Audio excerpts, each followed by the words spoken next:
This is Abhishek Sengupta and welcome back. You are listening to Abhishek Sengupta audio blogs. We are starting a series on corporate governance. Now, we all know that corporate governance is a very, very important criterion in business. Now, this corporate governance also helps a company to really go on for a confidence among stakeholders and shareholders. For public limited companies, a well-structured corporate governance is indispensable and required for sure. However, other than the public limited companies, the corporate governance and its structure are considered as recommended, not exactly essential.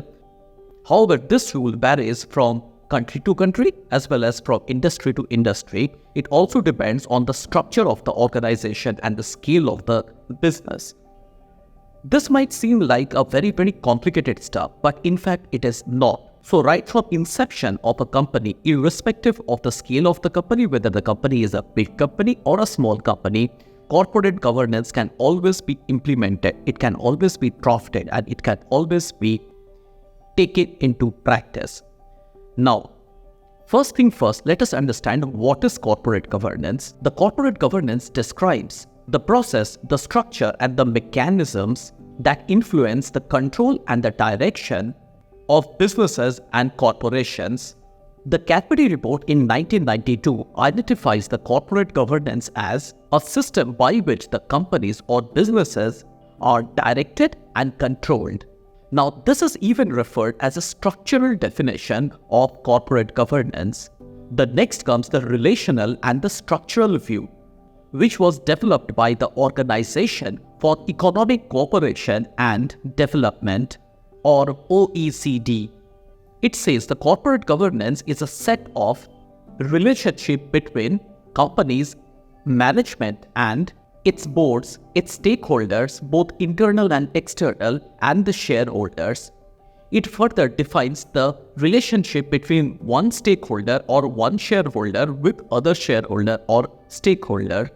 The corporate governance also provides the structure through which the objectives of the companies are set and means of attending those objectives and monitoring the performances are determined.